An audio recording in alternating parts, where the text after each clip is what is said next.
Good afternoon बच्चों, कैसे हैं आप सब। देखो, हमारा जो कोल एंड पेट्रोलियम चैप्टर था बेटा, उसके और पूरा चैप्टर कंप्लीट हो चुका है। उससे रिलेटेड जो क्वेश्चन बनते हैं हमारे कंपटीशन एग्जाम में या फिर बोर्ड एग्जाम की अगर हम बात कर लें, तो उससे रिलेटेड जो भी क्वेश्चन हमारे बनते हैं आज हम वो डिस्कस करने वाले हैं। हमने यहाँ पर आपके लिए क्वेश्चन ऑलरेडी लिखे हुए हैं ताकि हमारा टाइम वेस्ट नहीं हो। तो वन बाई वन हम क्या करेंगे, डिस्कस करेंगे सारे क्वेश्चन, किस तरीके से क्वेश्चन लगाने होते हैं हमें। और आपका एग्जाम भी हो रहा है, अभी तो पर मंथ एग्जाम होता है चैप्टर वाइज। तो अब जो एग्जाम होगा कोल एंड पेट्रोलियम का ही होगा। तो अभी से ही हम क्या कर रहे हैं, कुछ इंपॉर्टेंट क्वेश्चन कर रहे हैं जो आपको एग्जाम में देखने को मिल सकते हैं बेटा। ठीक है, सो लेट मी स्टार्ट करते हैं। स्टार्ट देखो, फर्स्ट क्वेश्चन क्या है, इधर से पढ़ते हैं, आपको भी दिखेगा। और क्वेश्चन समझने की कोशिश करना बेटा। एक बार हमने पूरा चैप्टर पढ़ लिया है, एक बार आप रिपीट कर लेना घर पे, उसके बाद इसे लगाने की कोशिश करना, तो इजीली आप क्वेश्चन कर जाओगे। ठीक है, फिर भी कोई प्रॉब्लम आती तो मैं तो हूं ही सही। चलो क्वेश्चन देखते हैं। फर्स्ट क्वेश्चन है कार्बनाइजेशन इज। कार्बनाइजेशन मुझे पता है, जब मैंने फॉर्मेशन ऑफ कोल पढ़ा था तब मैंने देखा था कि कार्बन या जो डेड ऑर्गेनिज्म था उनका, डेड वेजिटेशन का कोल में कन्वर्ट होने का जो प्रोसेस था वो कार्बनाइजेशन था। मेरे माइंड में स्टक कर गया कार्बनाइजेशन आते ही। अब देख लेते हैं, क्रॉस चेक करते हैं कि हमें ऑप्शन क्या क्या दिया हुआ है, जरा देखना। फॉर्मेशन ऑफ कार्बन डाइऑक्साइड, तो कोई कार्बन डाइऑक्साइड नहीं बनता है कार्बनाइजेशन से, तो पहला वाला तो हो नहीं सकता। फॉर्मेशन ऑफ कार्बन मोनोऑक्साइड, तो ये भी नहीं हो सकता। Burning of coal in the presence of, भाई कार्बनाइजेशन में कोल तो आता ही नहीं है, कोल बनता ही कार्बनाइजेशन से है। तो conversion of dead vegetation into coal is your answer. बात समझ में आ रही है। Carbonisation is a process in which dead organism convert into the carbon coal, sorry dead vegetation किसमें कन्वर्ट होता है बेटा, कोल में। इस प्रोसेस को हम बोलते हैं कार्बनाइजेशन। समझ में आ रही है बात। धीरे धीरे समझते हुए चलना, आराम से, कोई जल्दी नहीं है। आप स्पीड कम करके वीडियो देखना तो और भी मजा आएगा आपको। चलो सेकंड क्वेश्चन देखो। The main constituent of coal is, जो कोल है हमारे पास उसमें मेन कॉन्स्टिट्यूएंट क्या, यानी मेन इन द सेंस सबसे ज्यादा क्वांटिटी में कौन सा एलिमेंट प्रेजेंट होता है कोल के अंदर। तो हमें पता है बेटा सबसे ज्यादा पाया जाता है कार्बन। निकल उसमें होता नहीं है, ऑक्सीजन होती है, इतनी नहीं होती, आयरन उसमें होता नहीं है। तो ये तो आंसर हो नहीं सकता। क्या होगा आपका मेन कॉन्स्टिट्यूएंट कार्बन। ठीक है, अब आ जाओ।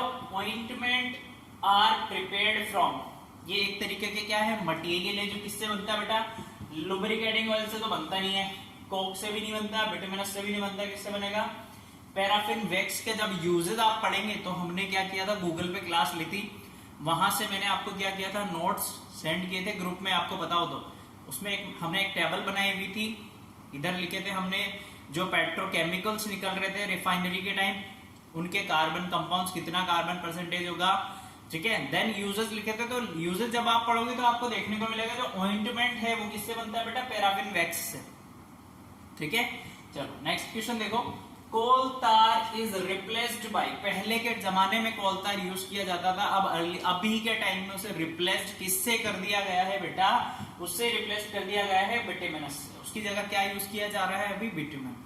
ठीक है, कोल तो है ही नहीं, कोल गैस भी नहीं है, तार भी नहीं है, तो आंसर विल बी बिटुमिन।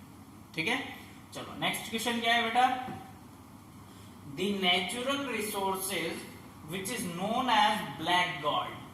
अब ब्लैक गोल्ड अगर आपको दिया गया है तो मुझे याद आ रहा है जब मैंने पेट्रोलियम पढ़ाया था आपको, तो बेटा बोला था इसे ब्लैक गोल्ड क्यों बोलते हैं, क्योंकि ये सी में से निकलता है ना। और पेट्रोलियम को जब आप तोड़ोगे तो पेट्रा मीन्स होता है ब्लैक और ओलियम मीन्स होता है गोल्ड। ठीक है, तो इसे बोलते हैं, पेट्रोलियम को बोलते हैं बेटा ब्लैक गोल्ड। तो यहां से आंसर आएगा मेरा कि ऐसा नेचुरल रिसोर्स है जिसे ब्लैक गोल्ड के नाम से जाना जाता है, वो होता है आपका पेट्रोलियम। ठीक है, चलो सिक्स्थ क्वेश्चन पे आ जाते हैं अपन। The one that is known as marsh gas, marsh gas के नाम से किसे जाना जाता है बेटा, तो मीथेन को जाना जाता है। मीथेन को हम जानते हैं मार्श गैस के नाम से, इथेन, प्रोपेन, ब्यूटेन को नहीं जानते हैं। मार्श गैस होती है आपकी मीथेन, जो बहुत ज्यादा यूज की जाती है। चलो, the process of separating the various constituent of the petroleum is called, हमने by using fractional distillation method जो प्रोसेस किया था उससे हमने क्या किया, पेट्रोलियम के डिफरेंट कॉन्स्टिट्यूएंट को अलग कर लिया था, तो उस प्रोसेस को बोलते हैं बच्चा लोग रिफाइनिंग। क्या किया था हमने, रिफाइनरी का प्रोसेस किया था पेट्रोलियम को। डिफरेंट बॉइलिंग पॉइंट पे डिफरेंट टेम्परेचर पे कॉन्स्टिट्यूएंट अलग हो रहे थे। याद आई बात? देखो नेक्स्ट क्वेश्चन क्या है, the substances obtained from petroleum and natural gas are termed as. ये तो हमने देखा ही, चलो देखते हैं। केमिकल्स क्या कहते हैं क्या आप जो पेट्रोलियम से निकल रहे थे? नहीं कहते भाई, केमिकल तो नहीं कहते उन्हें, पेट्रोकेमिकल्स कहते हैं। यस एग्जैक्टली, जो पेट्रोलियम और नेचुरल गैस से जो बेटा केमिकल्स निकल रहा है उसे हम बोलते हैं पेट्रोकेमिकल। फ्यूल्स हम उसे बोलते नहीं है, फॉसिल फ्यूल्स तो पेट्रोलियम ही होता है, ठीक है। Exhaustible natural resources of energy is.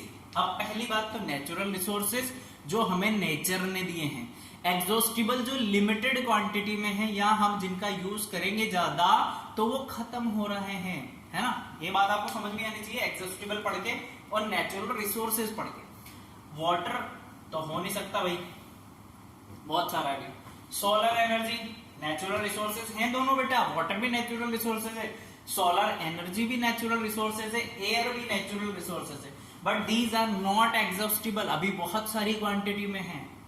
Exhaustible in the sense जो डिप्लीटेड होगा अगर हम ज्यादा यूज करेंगे, that is your petroleum. Petroleum क्या है, लिमिटेड क्वांटिटी में है, हम अगर ज्यादा यूज कर लेंगे बेटा तो खत्म हो जाएगा। एग्जॉस्टिबल इन द सेंस, ठीक है।